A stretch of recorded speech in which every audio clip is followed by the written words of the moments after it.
The first 90 days after divorce are the most dangerous days of your life. You are on a emotional roller coaster, and it's not because you're a weak man. No, it's because you're not thinking clearly. If you make big decisions during this window, okay, it can set you back years in your emotional recovery. Hi, I'm Scott, and I make these videos for other older men like myself who are going through a divorce, have been through a divorce, or going through a breakup after a long term relationship.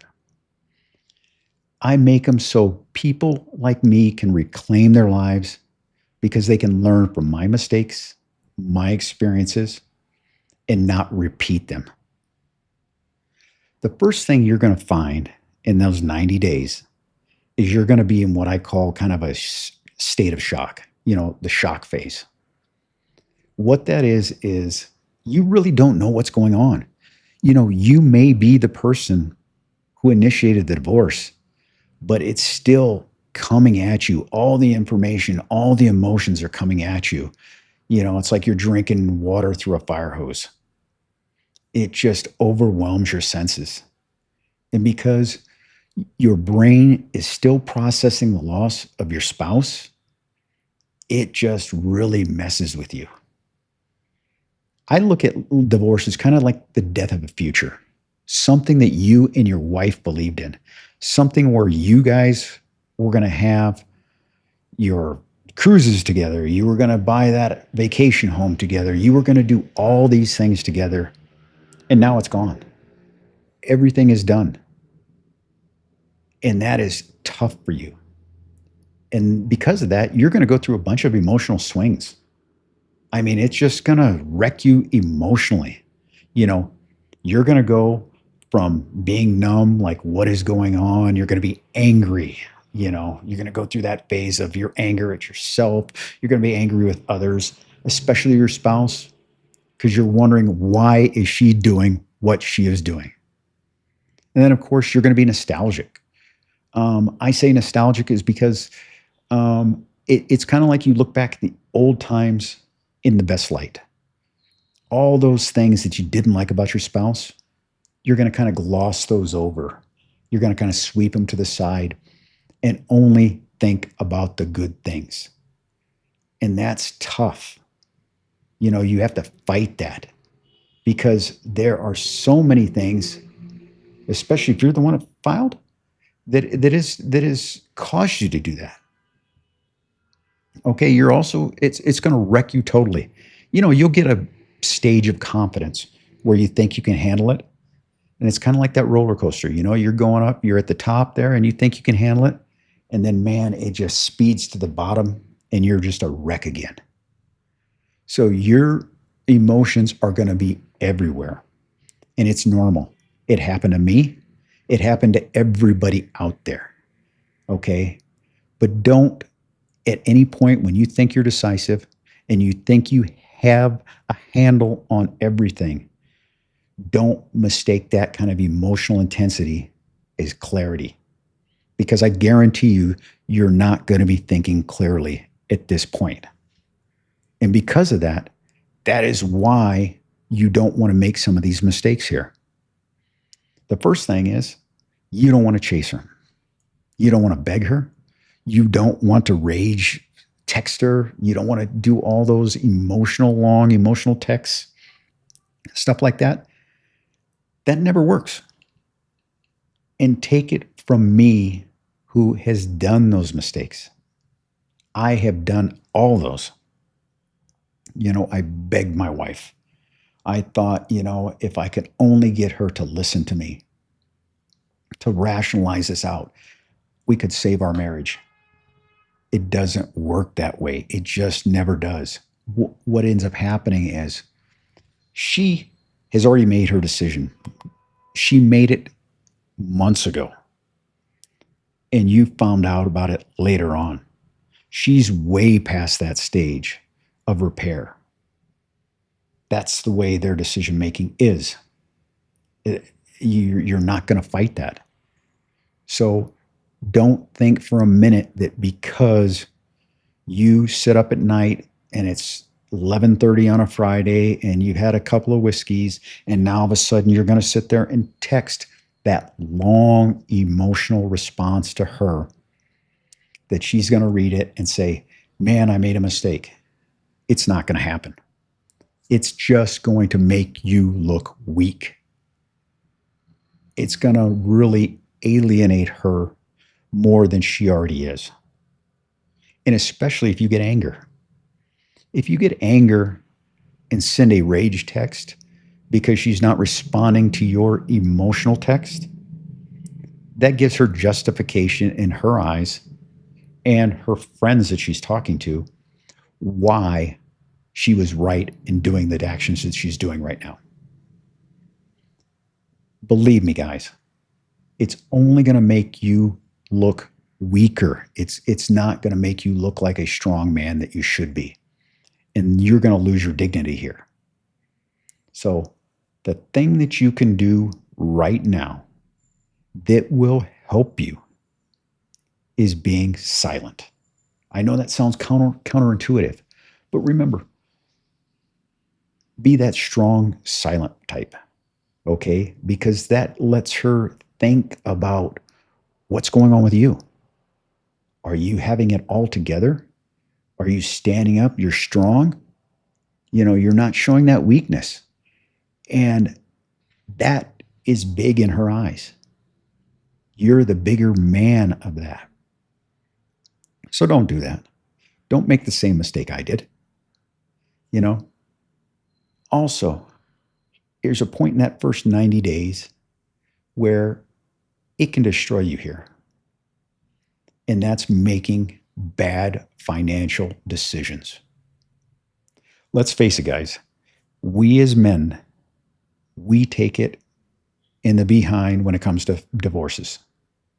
It's the way it is. There's nothing we can do about it.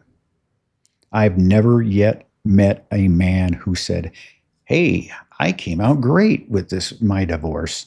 I got everything. She got nothing. Never happens.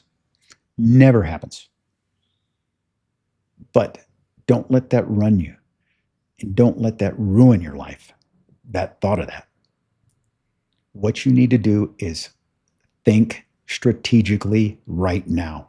Now's not the time to make those big decisions. You don't want to liquidate all your 401k. You don't want to sell the house. You definitely don't want to do that big move, so you can get away and have a new start somewhere. You don't want to do that.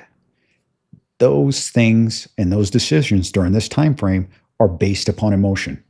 They're not based upon logic. And financial decisions need to be based upon logic. What you need to do during this time frame is gather all your financial documents. You've probably got an attorney or you will be getting an attorney. Okay? During this time, that attorney needs all those documents. He needs to protect you. He needs to fight for your share of the finances. Okay? And divorce can be very, very dirty. People don't share, even though they're required by law in most places, they're required to share their financial statements, the family's assets and everything else. They're trying to screw people out. Money does dirty things in a divorce. And believe you that attorney on the other side, the more he makes you fight, and same with yours, the more that you guys fight, the more money they get. So it's not in their interest for you to guys have an amicable divorce. So protect yourself. Get your assets in order. And don't make these big decisions because it will hurt you. I guarantee you. Your nervous system's lit up the way it is.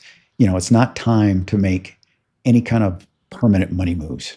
It really isn't. And to be honest with you, I'm not a lawyer. My first wife was a lawyer.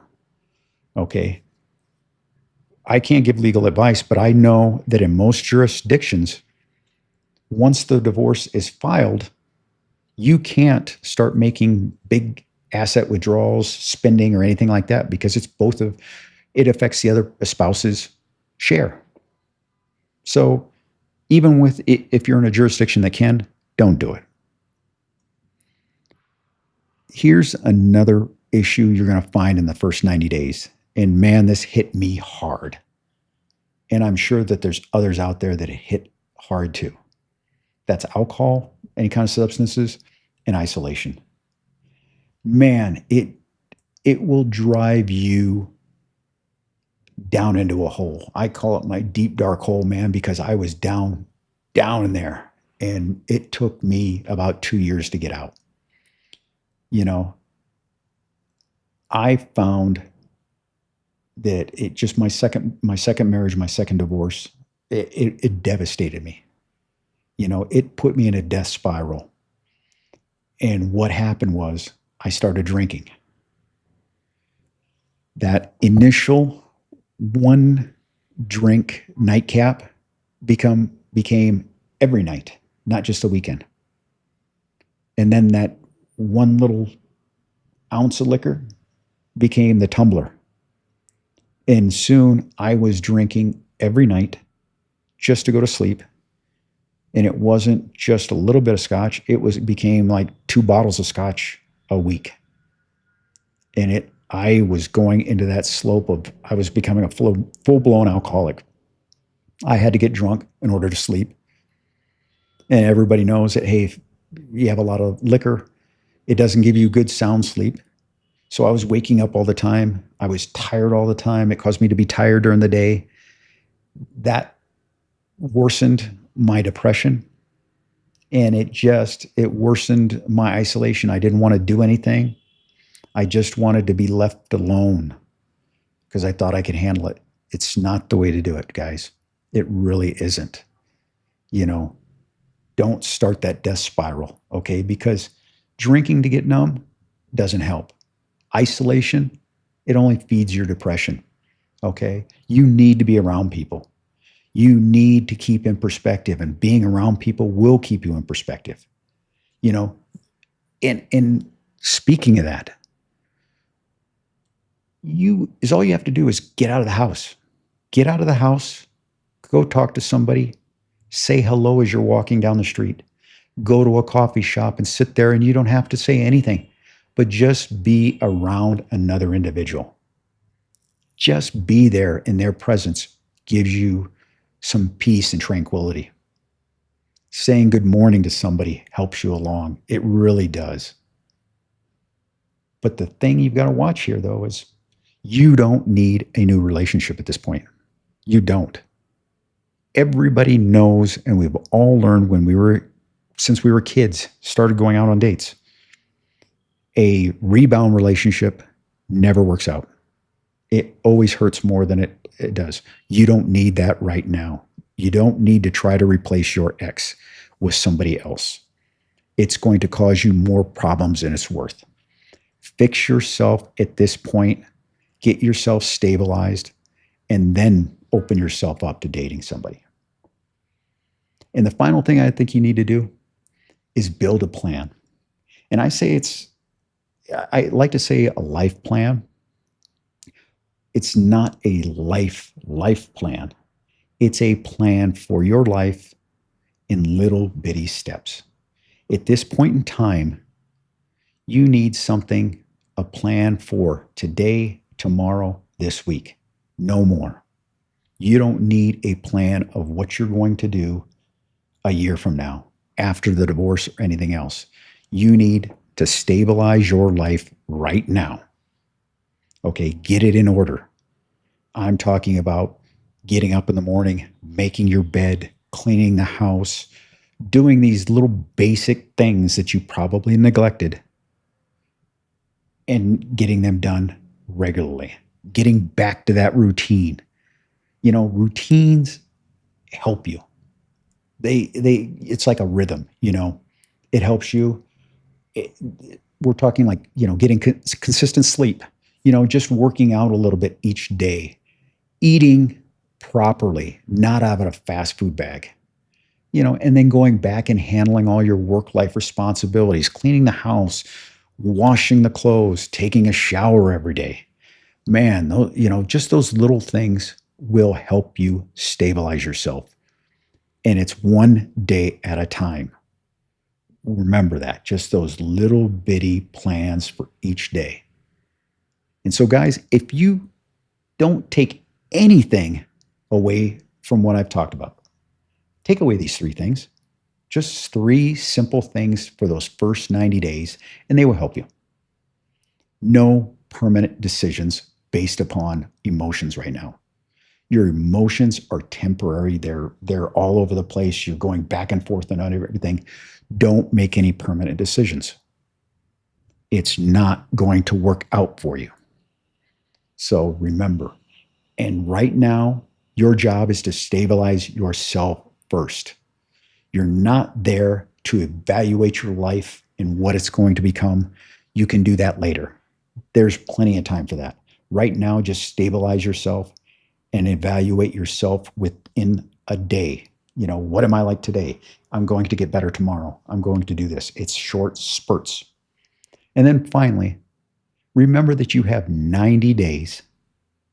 These first 90 days, they're going to kind of give you a little bit of clarity. They're going to kind of clear up your mind, clear up your thinking, and know what's going to happen during the whole divorce process. You're not going to be done with it. There's no divorce that's going to take 90 days unless maybe in Vegas or someplace. But most divorces take time. And it's a process. But now's the time to get yourself aware what that process is and get some reason back into your mind. Get some clarity back in there so you can come out ahead. All right? That's what it's all about, because it's about surviving. It's about getting your discipline back. It's about getting yourself back in order. It's not about reinventing yourself.